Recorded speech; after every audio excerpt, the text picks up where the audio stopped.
90-degree push-ups are one of the harder of the bodyweight skills to really hit consistently due to how far the center of mass has to travel. So if we think of just a regular handstand push-up to the floor, the center of mass travels about this far. If we think about a full depth handstand push-up, the center of mass travels about this far.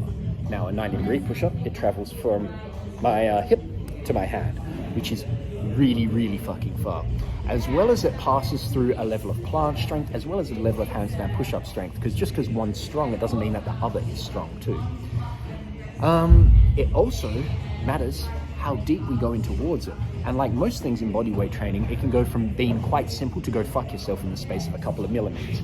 So if we're lowering down, we hit ideal depth and we're here, it's not too hard. If we hit here, this might be our failing point.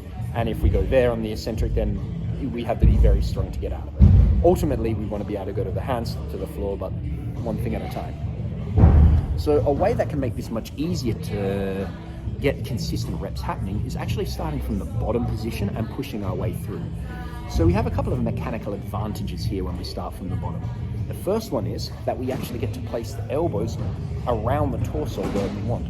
So we never actually sit on top of the elbows, but we definitely use the friction of the upper arm and elbow in towards the side of us.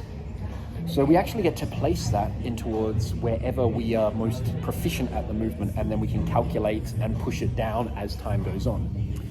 Another thing that can help is the fact that we can rock ourselves a little bit in towards it.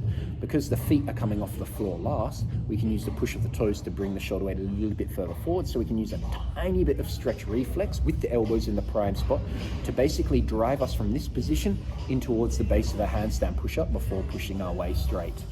Now, when starting from the bottom, it's actually almost easier to start in straight due to the fact that we won't have any weird lines of too much extension in the lumbar versus hip hinge with hip flexors on. We can just banana a little bit more to get through the problematic areas.